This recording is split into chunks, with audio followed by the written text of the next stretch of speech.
You gotta get out of there, girl. It's like so perfect though that he says this girl. because like the audience is already screaming at their TV. Yes. Like, move out, diva. What are we doing? Move out. Go to an extended stay. Girl. Something. Find a friend. Phone a friend.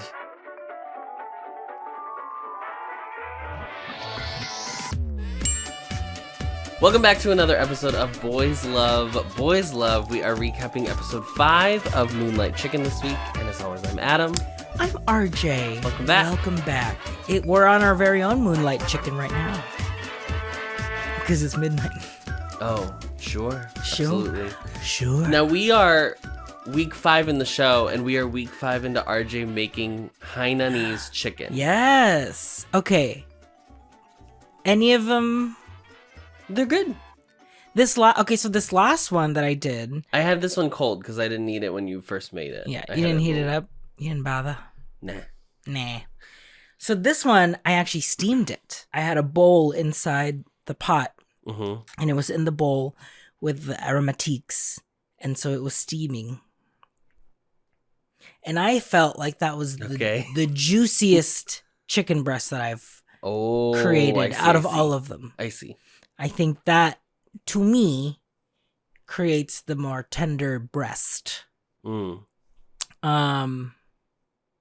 Succulent. Sure. And I also realized that you're not the scallion oil, it's not supposed to be all oil. It's supposed to be a little bit of oil. Oh. And then the broth that comes from the steaming of the chicken. Oh. So the last couple of times, I felt like I've had like heartburn every time I ate. It's because it's always something. I just doused it all. If it's not in gout, oil. It's heartburn. If it's not heartburn, it's GERD. If it's not GERD, you know what I mean? It's always something. If it ain't gout, it's GERD. And I've always said that. And I've always GERD that. But yes, it's been fun. It has been fun. The oil or the whatever, the scallion, whatever, the oil is really good on the rice. Yes. It's kind of like I kind of wish it was just like fried rice. I know. With it. The chicken is like, okay, this is nice. The rice with the scallions and everything is like it is very much like a meal. Yes. Like it all has to go together. Yeah. I don't think I would just eat the chicken by itself with the scallion oil. I think truly to get the most succulent, I think you have to cook like the full chicken because then it's like. Sure. Yeah. Maybe that's the last one. I do a proper full chicken like they do in the show and like I'll cleave it. Strung up in the window.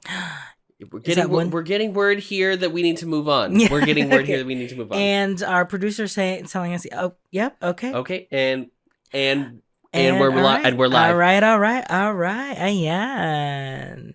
Oh, you're still doing this bit. Ayan. All right. It's a bit you have with your Filipino friends that I don't understand. Yes. Welcome back, everyone. Let's get the ball rolling and move on with the show. Ayan. All right. What is ayan? It's like okay. It's like a filler word? Yeah. Ayan. All right. Okay, so the episode starts with flashbacks to Alan and Won's first anniversary in May of 2017. They were at one point for sure in love. Okay? Uh-huh. Let's flash forward then to February of 2022, which is this huge blow-up argument that doesn't end well. It doesn't. And I was confused at first because I was like, is this the fight like after what we just saw at the end of episode 4? No, this was just another fight. This was like the definitive. It was the beginning of the relationship. It was great, and now we're in like. It felt like this was like the first time he had said like, let's break up, like let's end this. Oh, interesting. I think they had already discussed it, but I think I felt like it was the first one where it was like, I'm really done, meaning like. We broke up and you don't believe that I'm breaking up with you. Yes. Okay. But like that. But then they still ended up living together. It was more, I felt like it was like put in this way to make, I don't know why. Because it doesn't really matter.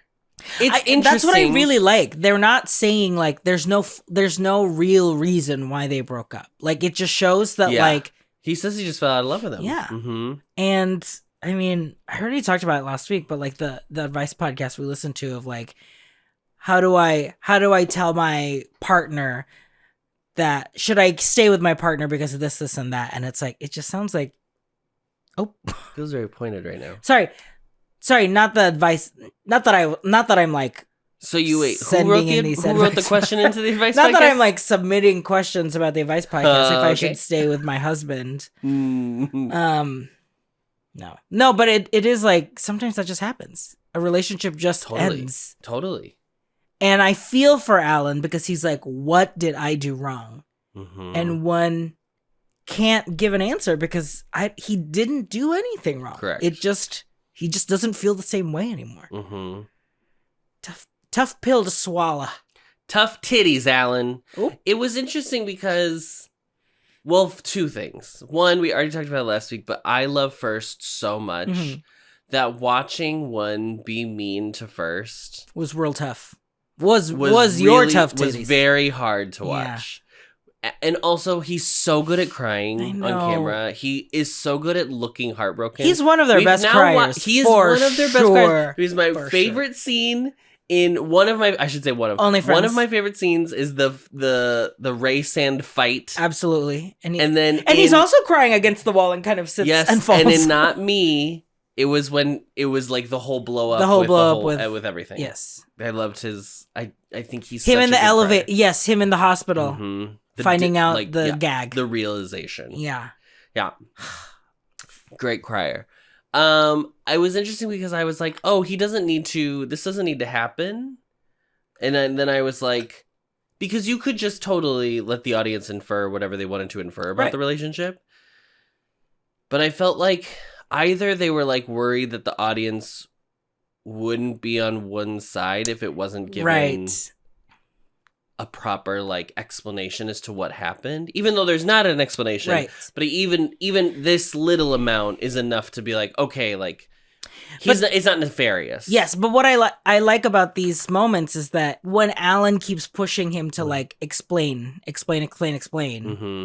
one is like, I don't want to say how I actually feel because I don't want to hurt your feelings, because like it's actually serious that like it's just feelings that aren't there anymore. Well, the craziest line is when he says, "I slept with you because I felt sorry for you." Which you don't want to hear. No. You really don't want to hear that, for sure. I think they do a good job. Like I don't feel leaving it like, wow, one is a piece of. No, I agree. You know? I mean, it's. I am. But I can't tell if that's just me watching watching it like older, like. I understand what he's going through. Like, I'm curious, like, for, like, I sound like I'm ancient, but, like, for younger people who are, like, still in their early relationships or, like, are still dating or whatever, like, does it come across more, wow, I feel bad for Alan? Like, obviously you're supposed to feel bad for Alan, but I felt like it felt like such a realistic fight that a relationship that may have lost its time. Totally. I think this is the thing that's like so impressive about the show is that it really feels like actual. These are real dynamics. Yes. Like these are two people that have had. Like I think even going with the choice of being like, I just fell out of love with you, and it's not like you snore. Like there's not anything specific to say. There's not like he can't even tie anything in to be like whatever. And clearly they had sex, so he still, somewhat enjoys that. And I like that they don't show, because I think sometimes they'll do like a montage of like showing the little things that add up to him not liking him and loving him anymore. Yeah. It's just like, it's just fact. Yeah. That it's not there anymore. It's just, I just don't. Yeah. It's very sad. Yeah. But they still live together. So then we go to, now we're back in the present. We've recovered from the Christmas fight. Mm-hmm. One comes back home. There is a tending of the wound. This is sad verb. Yeah.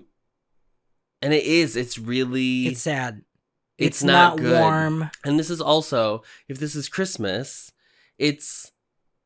That fight that we saw was February of 22. So, like, they've still been living together since then. I know. And that didn't feel like that was, like, the first time they'd ever broken up. Like, it felt like they were... Or to some extent, they had already, like, talked about that they needed to break up. It feels like they have that fight every 3 months. I know. And there's the craziest part is sleeping in the same bed. I know. That is the most bonkers part. And the whole reason they're allegedly still together is because they do, which I say doesn't work. It doesn't work. It doesn't work because Alan, it works fewer times than it wait. Huh? It works less often than it does work. Than it does work. I've done it. I know many people do it. They're like, well, let's still be friends. It's not that it's impossible. Okay, anything's possible, but it's very hard. But especially in this dynamic. Yes, in this dynamic. That's nearly impossible. Yes, because it's not equal. If both of them were like, yeah, I don't think we're in love anymore. Yes, I agree. Right. It's especially not when that, one person said, yeah. Yes, it's still one person that's like, no, I want it to work. Well, okay, let's be friends then. Him saying that is the last resort so that they don't leave you. Yeah, it's not. He's got to move out. But he's had no impetus to up to this point, other than like he's not seeing anyone else. Right.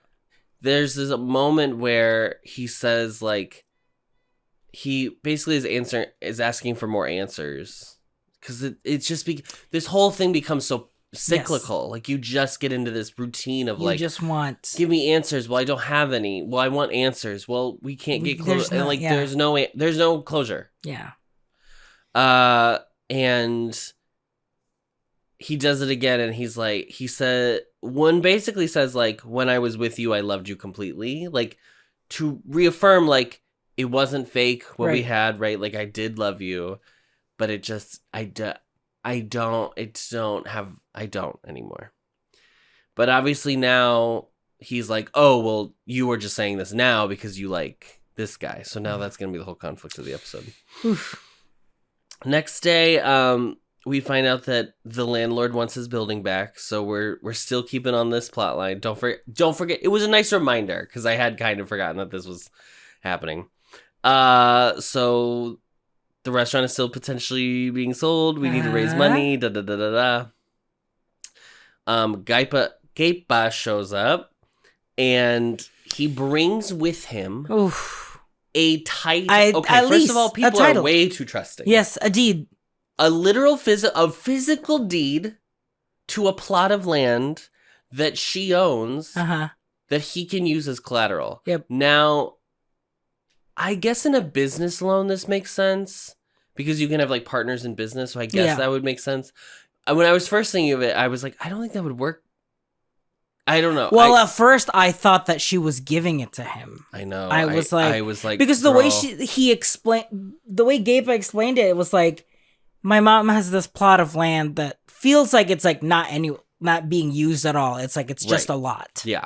So that's like, well, maybe. I mean, it might not even be in Pattaya, yeah, or Pattaya, yeah. It might just be like in the countryside or whatever. Because I was like, whoa, what if this becomes the way out later of like he builds his own? I mean, it could be.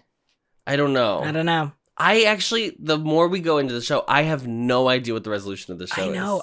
I still believe from last week that he's not gonna have this diner. I don't think he's gonna, because they're. Yeah, but then what's the resolution? What's his like personal growth resolution? That he just that he is like he gets done his with groove it? back. Yeah, he does something for himself. Uncle Jim gets his groove back. Yeah. Great. So at first he like is like, no, I can't accept this. Okay, but like. It's like you have to. Basically, yeah. So, Woon stops by because he had texted and was like, "We should talk." And Jim's like, "Let's talk in person." Yes, but then like, and now is not responding. Yeah, not answering, not even looking at him when he walks up to the table. I know. Very uncomfortable, very awkward. Also, Woon is with his like they're scouting again. How many times do you need to scout an area? If you don't know this phase is happening yet, why? Yeah, we learn a lot about the phasing. Is the phasing in the demolishing? Is it the snakes? Is it the like plot that you're like, okay, this is just here to serve the conflict. Yeah, I've realized that I have this in every single thing I ever watch where there's one aspect I truly don't care about. I'm not equating that with this because I do think the phasing of it all is so minimally touched on that it's like barely even an issue. Because it's like, will this actually happen? Will it not? Whatever. But like, I hate when I can sniff out just like a plot point that's just plot there. point that like is more complex than it needs to be just to be complex. Yep. Just to like exist, that doesn't actually affect anything. Me and Ari talk about this when we do our show. Like every season of Quidditch drives me crazy. It's just like what? It doesn't matter. Cares? It truly doesn't matter, but it drives me nuts.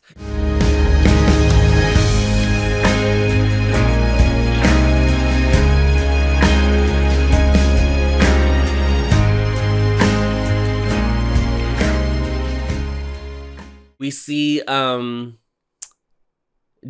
and Li Ming go to like the market to buy stuff. And it ends with Li Ming buying bubble tea for both him and Hart. And he goes and like leaves and brings it to him. When he's with Hart, this is when we get the conversation about what their plans are for the future. So Hart wants to get into university, specifically in either the math or like computer science faculties. So he's a smart cookie. Okay. I didn't even like think about the fact leading up to this that he was going to like want to go to college. Right. We talked about this last week. Okay, so like last week we had the montage montage sure at the end of the blah, in blah, blah, blah. school, first of all. Right, it's so weird. So we talked about it a little bit last week when he's like crying and they're both looking at the thing. And you said, I can't even remember what you said, but other people were saying like, oh, I interpreted it as like, he's sad that he's leaving. He's sad that he might be leaving him because they're now getting closer. Da da da da. Obviously, Li Ming is even wearing an American flag shirt in this episode. It's very much like I'm projecting. And he like in the scene we're about to talk about, he reinforces that he like wants to. He's trying to earn extra money so he doesn't even have to bother Uncle Jim for like goes on his going abroad fees or whatever. But him and Hart pick up an extra shift. A gig economy. Side quest. Okay. Penny. They are character mascots. Yeah. For the mall to play with children. I gotta tell you, Adam. There's so much happening at this mall. Oh, this mall is the cultural center of Pattaya. Well, that's what and I'm like, it's important to reinforce that the mall is booming. The mall is bustling. The mall is busy. That's why they're expanding. That's why they're expanding. That's why they want more land. Listen, maybe the Moonlight Chicken Diner is, a food court. Part of the food court. It could be. I do think it's like it's another way that it's interesting of like there is like they do interact with the mall. Yeah. And it's not this like secret it really is giving Christmas on the Square. The mall coming into town. It is buying the town. But in that, the mall is like this like faceless corporation. Yes. And like here, obviously it's more nuanced because one is like working for the company that's making the like da. Yeah. And also like they go to the mall, they shop at the mall. Like it's part of their it culture. Is part of living in this area, right? Like it's not it's complicated. Yes, it's complicated. They're not like the only time we've really felt like, oh, they're bad is from Gapa's mom. Yes. That's the closest that we've gotten it. But even she was like, it's bad because you're taking out all these vendors to just build a soulless thing. Yeah.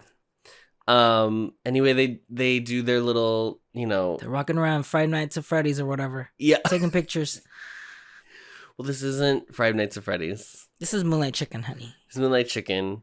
One runs into them at the mall, and so he has like a little moment with them where he meets them. They have like food together or whatever. They're clearly being sweet, and one is like, The shots we keep cutting back to one being like, this is nice. I Yeah. see. Got it. There is like a very sweet, it's nice to see my nephew kind of be happy and not like shy. I don't know. Really like. This is so sweet. I really like the scene a lot. I really like the one and Li Ming friendship, like mentorship, kind of like, I don't know, like adult looking out for like a kid. Like it's just like very sweet. It's clearly building up that Uncle Jim will not like this relationship, or at least be worried about it. Yeah, because he's already worried that like he is a quote unquote a bad influence on Li Ming or on Heart. Li Ming is a bad influence on Heart. That'll just antagonize them further from Heart's family. That I think one is going to be the person that's like, you have to, like, he becomes the mediator almost. Yeah, I think, my guess is it'll just end up being, to help Jim. He's going to be able to step in that way. But like, again, guys, Heart Li Ming. It's just, it's not doing it for you. They're just boring. I wish it wasn't doing it for me. I wish it wasn't doing it for me as hard as it's doing it for me. It was like 6 minutes. So good. It was 6 minutes this time. I have now done this for like 5 episodes. This is the 5th episode I'm doing this again. But guys, I wish they weren't this good. I wish they were boring. I wish I could be more normal about how I feel about them. But it's just, it's impossible. It's physically impossible. Like, and it's so contrasted perfectly because Earth Mixer Jim Won is so complicated. Yes, yeah. That theirs is it's just like nice. It's just easy and sweet. Like it feels like it's just perfectly falling into place. It's not even like in a way where I'm like, sometimes that'll happen. You're like, oh, I'm getting nervous. Like something's going to go wrong. I thought it was going to be in this episode because they teased the like accident, but then the accident doesn't even end up being like a huge deal. No. More, it's just like a catalyst for the conversation that has to happen. But they're so complicated that it's this nice reprieve. It's almost like in a dramatic thing when you cut to like the comic character. Yes, yeah. And you're like, oh, it's nice to like get a break and like a laugh.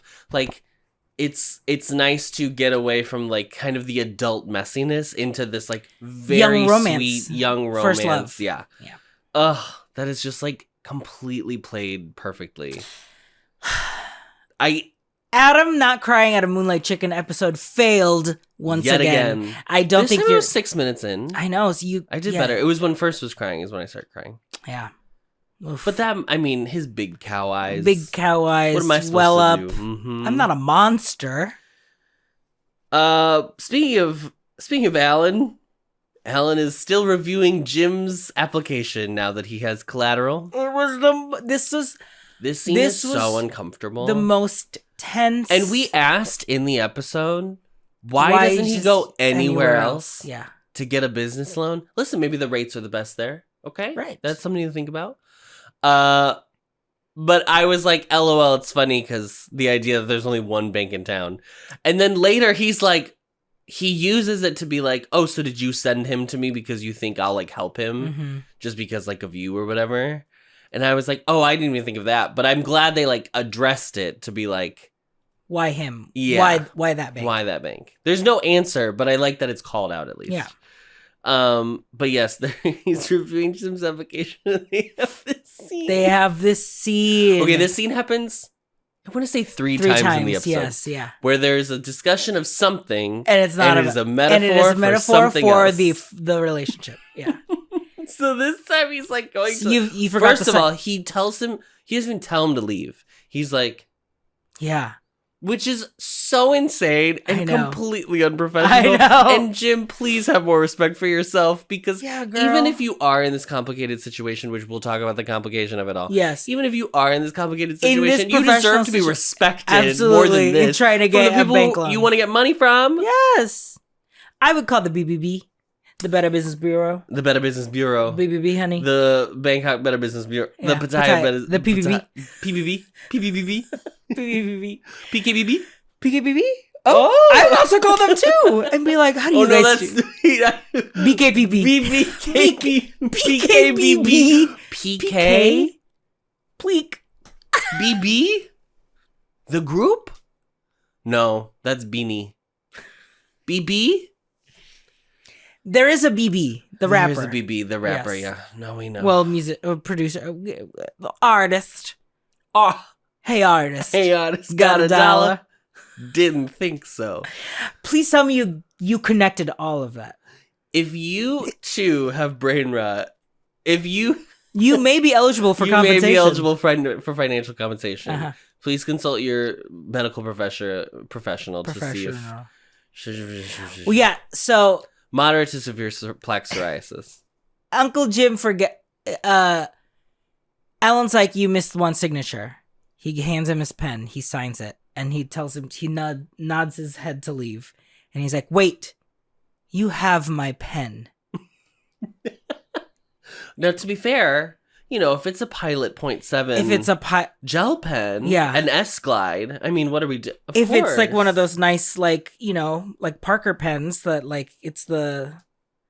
What is it? It's like the one I have. It's like a nice ballpoint with, like, the cap. Like, and then it maybe has his name engraved on it. Like what a lot of, like, people in the high fancy business. Yes, fancy business pens. Yeah. Uh-huh. This is probably some slop bic, Zebra. Whatever, branded to the bank logo on it. Oh, yeah. It's the bank pen. You have my pen. A ballpoint pen. And then they press down. And when they press down. Do you know what I'm referencing? Is that? It's Doubt. Oh, yes. She's talking about yes. Sister Aloysius. Sister Aloysius. Guys, if you too have brain rot, you are eligible for financial compensation. He says, bring me back my pen. Sister. Give me back. I have such doubts. Okay. He says, I'll give you back your pen. You can take your pen. You can take your Have pen. your pen. I don't want it. Pen. And then he's like, because you shouldn't keep things that aren't yours. He's not talking about a pen, honey. No, he's talking about a when. Oh! And it rhymes.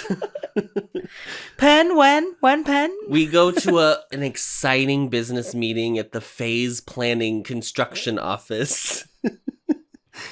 And apparently a bunch of the businesses around the diner, which they're now just being like, oh, all the businesses around the chicken shop diner. As if it's like as if it's the anchor store in like a strip mall. It is the corner. It's the Target in the plaza. Yeah. There's Target, and then there's a UPS store, and then a Payless. A nail salon. Yeah. A mattress firm, fitness. I'm sure. What else is on there? A Subway. Chicken salad chick. Yeah. Absolutely. But the Target is the Moonlight chicken.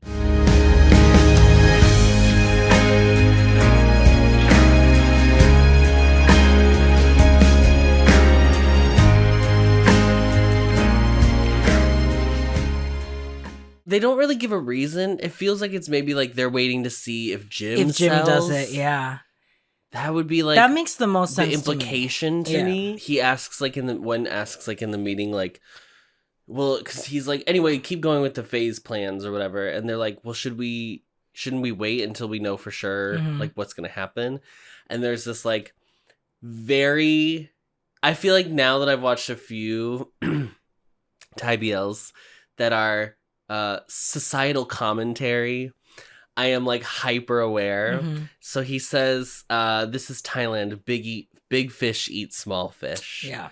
And I was like, oh, and I don't know if this is like the main thesis of the show. No, it's not. But it is very much like what the world that they live in, and like they have to kind of abide by.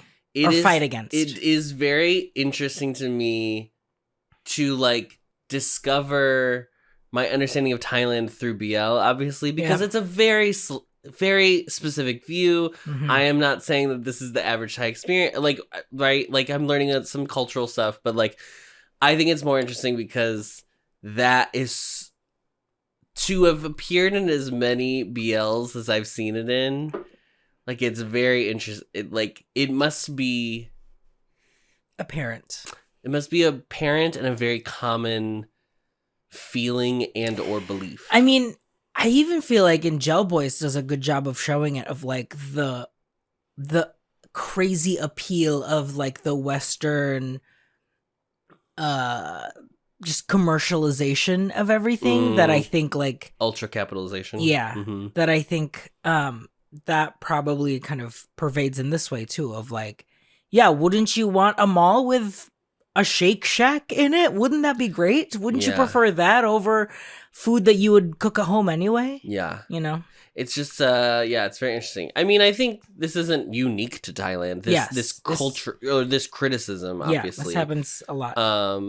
And I feel like especially with artists generally, it's going to skew more in the direction of fuck the man. Yes. But it's interesting. Or like preservation of like what was there. Right. Yeah. And I already think the show is doing a very good job of like having, as we've talked about, having this kind of like nuanced point of view. Yes, very nuanced. Like a necessary evil almost. Yeah. Or just like not that they're fully naming it as evil. Mm-hmm. They're naming it more as like a reality that was bound to happen. Yeah. It's like the only one I think I've watched though where it feels like it's not a boogeyman, but it's like it's like treated like everything else in the show, like with a real touch of, like it's actually happening. Yeah. He talks to Gong. Woon talks to Gong afterward, and Gong is like, "Oh, did we ever get clarification on if that was Gong's girlfriend on the phone?" Yeah, I think Gong's supposed to be straight. Yeah, which is very interesting because for sure in that first episode, I did not was like, believe that man was straight. Honey, Miss God Girl, you my girl. slutty little boy. Yeah. So, I mean, shout out to bisexual people. That's so true. Gong could be bisexual. Honey, Miss God Girl, my slutty little boy. Right. That was his like verbatim. Verbatim the line. It was kind of crazy. In English. Yeah.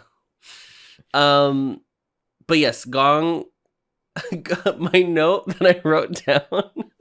Sometimes I just write notes for my own self to laugh out. My note was, Gong says, "Diva, what are we doing, mama?" Literally. It's like, and that is basically what Gong said. After he said the line I just said. Yes. Then he said, "What are we?" Yeah. Well, we had to translate it to our ears and like how we could understand it. And that's right. That's in our language. Okurt. Yeah. Yeah. Even, I mean, you gotta get out of there, girl. It's like so perfect though that he says this because like the audience is already screaming at their TV. Yes. Like move out, diva. What are we doing? Move out. Go to an extended stay. Girl. Something. Find a friend. Phone a friend. And because later he like does sleep in the office. At the end of the episode, he does move out, and he ends up going to gyms at the very end of the episode, and it feels like Gong is like, "Well, you can't come here."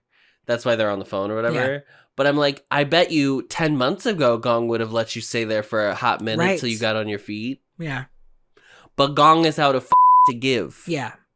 I'm fresh out of. There any in the back? No in the back. Do you know what I'm saying? Yeah. Are you annoyed that you have to bleep that now 6 times? So one calls Jim again. Mm-hmm. Jim looks at his phone, doesn't answer, and one is standing right there. And he truly does like a... and then looks like, oop. Yep. So then they sit down. 4K. They sit down to have a conversation, and Jim, it's very uncomfortable. Jim essentially is like, "Listen, sweetie. You said we were going to talk. I'm literally right here. You said you wanted to talk face to face. Why have you not answered any of my calls, diva?" Because Jim is like, I'm not doing complicated. But my retort, if I was one, he doesn't retort. Yeah. Jim kind of just gets up and ends the conversation. Yeah. My retort would have been, "Babe, you don't do anything. That's the problem, Diva. That's the problem. I understand this I is do complicated. too much because you do too little, Phaedra Parks. Phaedra Parks. I do too much because you do too little. Write that on my goddamn tombstone. Uh-huh. That's what I would have retorted. back. Parvarti.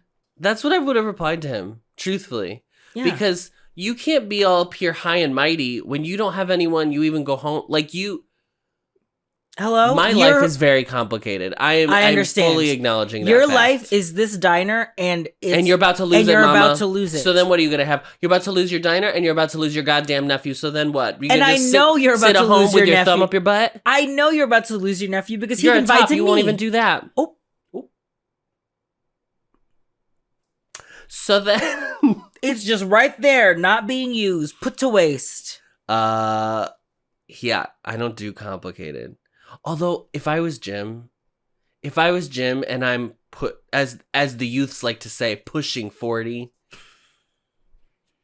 and this 28-year-old around there is like, I get in a fight with his ex that's not an ex but is an ex, and now I'm also seeing him at the bank because he's doing my loan. I would be like, I want so far. I want so out of this. Nothing to do with you. I want this and loan. You work for the company that wants to run me out of business?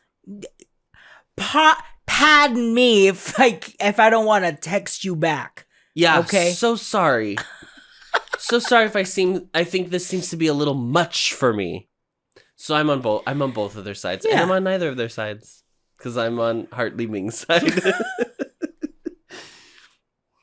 Okay. We go, this is now one makes another decision. Okay, so he's on this run. And then he starts walking toward the water. And there's a montage of a bunch of scenes where it's like people rejecting him. Mm-hmm. He's being rejected in multiple ways. Things aren't going well in his life. He's walking toward this beach and I was like, hey, what are we doing? You thought he was going to drown himself? I don't know. I didn't know what was going to happen. It was so weird because he turns off the thing and then just like he ends up being on the phone and Virginia you're like, Woolf. Oh, I just yeah. Stone's in my pocket, bitch. But no, he gets on his Bluetooth headphones. Mm-hmm. He makes a little call to Alan. He's like, it's time. We need to have dinner. We need to have talk. They go to dinner. They're making... I don't even know what this is. This is just another at your table barbecue moment. He says... They have another conversation that's not about the thing they're actually talking about. They talk about how he started liking beef. He started eating beef because Alan liked beef. Mm-hmm. But he's like, but I have to be honest, I don't like beef. They're not talking about beef, Mama. And so then Alan's like, so are you saying you like chicken? Alan's a little petty bitch. I love it. He doesn't, right? Is it rightfully so? Because he won't accept the terms of his relationship? Is it right? Yeah, but that's the thing. That's what I like is well, yeah, Alan should just accept that he said no. But also, the guy keeps living with there. me. So I would also be like, I mean, if he really didn't want to be with me, he would have moved the fuck out. But he won't. So maybe it's just this rough patch we're going through. Because he's too chicken. He's too Moonlight chicken to get his act together. Yeah. Pushing 30. I think it's so funny when the youth say pushing. Pushing. And somebody will be 25 and they're like, oh, so you're pushing 30. Girl. Good luck. Woo, good luck. But okay, so there's it's very sad. It's actually very sad. Yes. This feels the firmest. It is the firmest rebuttal of the retittle of the retattle. Yeah.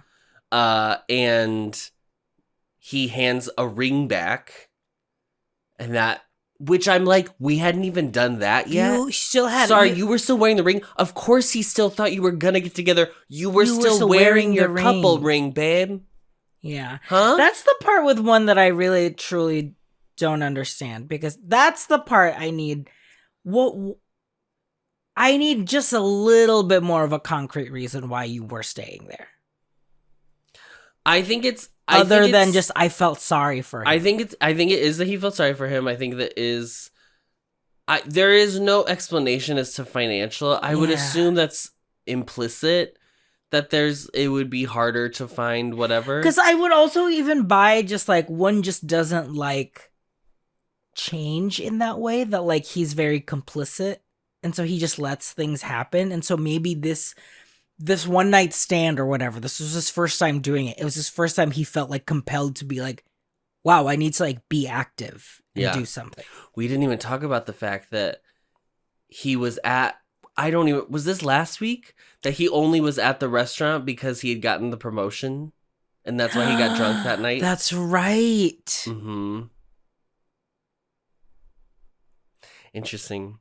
My favorite part of this scene, though, is at the very end, the server comes over and goes, "Oh, I'm happy to rekindle the fire for you." And one goes, "No thanks. No thanks. We're done. We're done." And then walks away. Not about the fire. Not about the fire. About something else.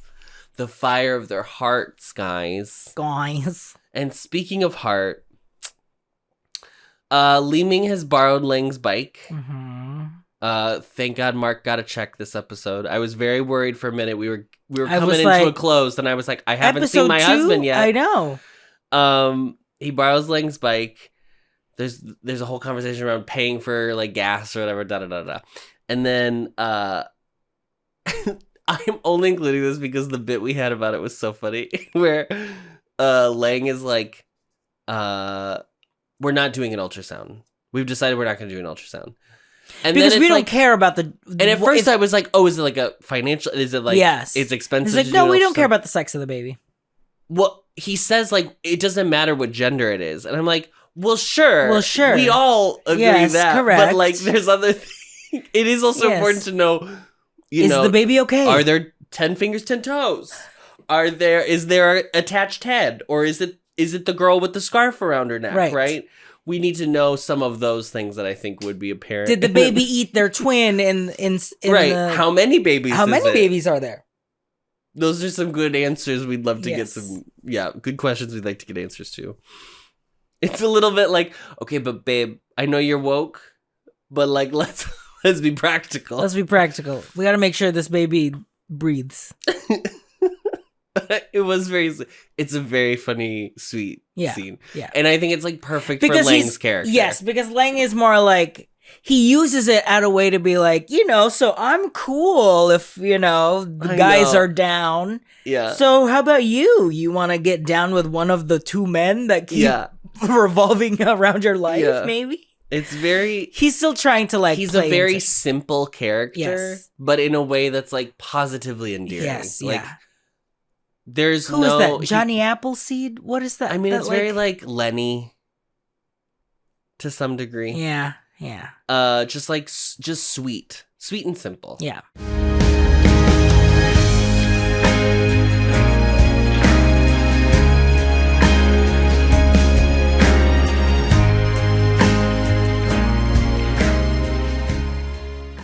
He takes the bike because he's taking Hart a ride around Pattaya. They go up to the Pattaya city sign. Yes, the Hollywood, the Pattaya Land Sand. Pattaya Land, from when it was, from the real estate back development. When it was, Mm-hmm. And there's a very sweet scene where... He says, I've lived here all my life and I've never even seen this. And then he says... I'm going to start crying.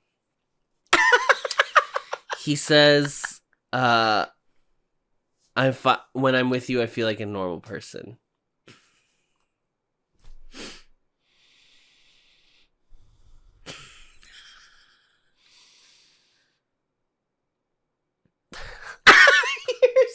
Crazy. And anyway, I think it's great. I'm really happy they found each other. And I thought they were going to kiss, but they did not kiss. I know, they were playing around. Yeah, they were playing with it. Playing with the idea. But I even like that it's like, There's still a moment. I would love for them to kiss at this point. I don't even need them to kiss if we weren't watching a BL, it is coded like they like each other, but you could still read it and be like, wow, they're just two great friends. I know. The fact that they have made a great friendship out of this. He teaches Hart how to drive the motorbike, and then he crashes. It just like skids off the road, and he like scrapes his arm. He basically like loses balance and he falls. Yeah. So they go to the hospital. It's like a whole thing, obviously. Yes, Leeming is nervous because he does have to tell the parents. They end up all together at with Uncle Jim. Hart's house. Uncle Jim's there. The parents are there. Hart, Leeming. And it really comes to a head. Okay, and I did not expect. Tough. I did not expect where this was going. I thought it was just going to be another kind of like punishment, and it adds to like his quote unquote like debt that he's racking up, right? I thought it was going to be that, and like more commentary on like the ruling class versus the lower class. I didn't expect for Hart to fight back. I did not anticipate it either. I was like, maybe maybe there'll be another instance. And I definitely didn't anticipate it to be heard. Yes. And for it to land. And I think it's completely realistic that it would, right? If you think first of all, if you go back and you watch our recap, in week 1, we used the term mute. Yes. Because that's what the show had said. Yes. And someone had reached out and was like, just so you know, not a term that people prefer to use, da-da-da-da. So we transitioned to nonverbal. Yeah. And it was brought up in this episode. They used the word in order to say, like, he's not that. Like, he's not that, and also... He can communicate. Yes. He can communicate. You just don't listen to him. Or you don't bother learning. And then Hart, Hart ends up kind of trying to defend himself. He's trying to explain to himself. He's speaking in sign language, and the mom just doesn't know what he's saying. So they all, even though she's mad at Leeming, she has to go to Leeming and be like, what is he saying? And it's basically like, you haven't bothered learning sign language. You don't want to talk to me. And my favorite part is, Leeming is thinking like, how dare you not know what he's saying? Yeah. And I was like, oh, he's going to be the one to comment on the fact that she doesn't even know it. And it does end up being Hart himself. Hart has to say it. How dare you? Yeah. This scene is like, it's so perfectly written. I was shook. I was moved. And like Hart says it, like, you are too embarrassed that your son is deaf. He says it's been 3 years since I've been deaf and you haven't even bothered to learn sign language. And this chuckle I've known for 3.5 minutes is translating for me. Yes, is speaking for me. It's so evocative. Yeah. And it is, as much as it's like, has been very frustrating watching this mother not communicate with her kid, it is also heartbreaking to watch her have the realization of like, I thought I was doing the right thing, and I realize I haven't been. It is nice that she has this like, she's like she realizes she's like humbled. Yes, she completely is. humbled by this She breaks experience. down. She realizes what she's done, and like the husband is there to like kind of, and Uncle Jim like is on like trying to like keep the peace, and like, but he also backs off and realizes what's happening. They end up going home. And Uncle Jim and Leeming fight again, which is it's still not. They're still not. They're still not seeing eye to eye. They are not communicating. No, because they're not listening to each other. Correct. They're not like seeing. They're mad that the other person doesn't understand why they are upset or like. Right. Like, and you should just know. It's so easy to watch this scene and completely be on Leeming's side. Totally. Because he's in the right. Yeah. By and large. And then they throw in one line where he's like, something could have happened to him. And Leeming goes, but nothing would have happened. And it's like, well, but you don't know that. That's the point. Is like being an adult. I'm trying to explain that things can go wrong and you are too young to like realize the repercussions of everything that could happen. And I like that that's included to be like, well, he is still young. He is still like figuring it out. Learn. They have a fight. He goes to bed. Leeming goes to bed, and then knock, knock, knock at the front door. It's one's there and says, "I don't have a place. I don't have a home. I need somewhere to sleep." And he hugs him. Mm-hmm. And it's very found family. Yeah. Mm-hmm. I really think, I know they haven't said it, but I agree. I think the whole community is waiting to see what Jim does with the diner. That would be my guess, yeah. Who's your MVP? Heart. Damn it. Okay, I'll say Alan. Then I'll say first. First, yeah. Because the whole episode, I was like, I'm calling it right now. First is my MVP. And then the scene where Hart yells at his mom happened, and he's so good at Gemini is so incredible in that scene. In it. And you feel every line reading in Sign. You feel every moment. It's incredible. Even the small moments of him like nudging Li Ming to translate. Yeah. Like he's like, no, she needs to know. Yeah. And proper like people who like speak, like translate for people with people who use Sign, like they are a lot of them technically try to match the like tone to the force of the sign. And Li Ming doesn't do that. He's very he keeps it very he's even. Like he's trying to couch it in order to obviously he doesn't want to get yelled at. He doesn't want to get yelled at. And even without him re-emphasizing, how he it is executed flawless. It's so good. It's so impressive. But yeah, I'm gonna 100% give it first. Because of honestly the first scene in February of 2022 where he like cries. The breakup, yeah. But really, the scene at the dinner. At the dinner is you're watching him have the realization of like it really is over. It really is done. And when he when he pushes the ring back. And you know what? I will shout out to Mix. We watched the behind the scenes and he is taken aback by the scene. And based on the timelines, maybe it hit a little too close to home. I even think like even if I was doing a scene like that, I just think like it can conjure up anything. Yeah. Because the fight is written so well that it feels like 1,000 fights you've had in the past. Of like things where it's like it's so trivial but it's so huge and it's like you're not hearing what I'm saying and we're not communicating. And I'm not saying what I'm trying what I feel. This whole episode is truly like non-communication. That's like the theme of this specific episode. It's great. Guys, when this ends up being my favorite BL I've ever watched, what do I do? I think we end the channel. Great. There's no BLs to watch anymore. Can we stop? It's gonna, when we have to finally, we're gonna have to see what happens in those last 3 episodes, but when we have to go and rank and tier? I mean, at least I know what tier it's going in. I think we all know. Unless it really the bed in the last episode, which is gmmtv, you never know. You never know. But if everything works out, I mean, boy, it's up there. It's just the performances alone, but also just every the crafting character is so 3-dimensional. I know.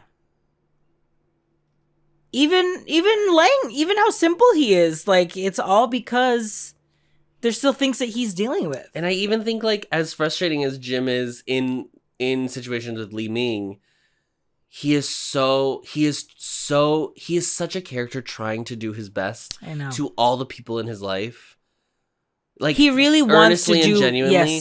Yes, he was like ghosting Won, but even when he ends up having the talk, he doesn't yell at him. He doesn't get upset. He's just like, I can't do this right now. I can't do this. And I don't know if I want to. I know. God, wouldn't it be nice if more people were like genuinely like Jim and it wasn't?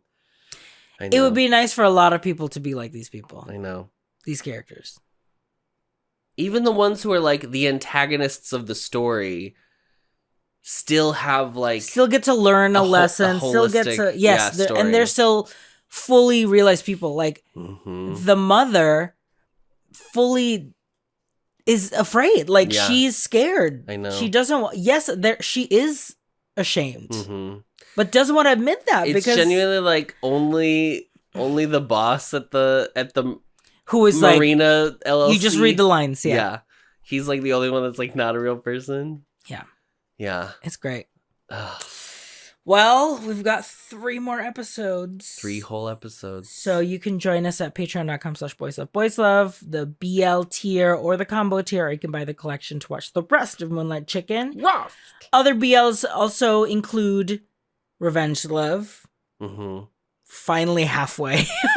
Yeah, we just watched episode 12. Got through halfway, and they're They did it, honey. It's, We broke through. We broke in. And Let Free the Curse of Taekwondo, we're about to finish. Yep. Crazy. So we're going to be recapping that very soon as well. Very light, easy breezy show. I just love... So funny. Yeah. Huge rollicking comedy. Just candy. A binge ball. So, yeah, totally bingeable. Oh. Easy watch. Easy swallow. Yeah. A great Sunday afternoon yes. BL. Yeah. Let free the curse of Taekwondo. Mm-hmm. So come and join us over on Patreon to watch those BLs. And we'll see you next week here from Moonlight Chicken. Adam, thank you. Yeah.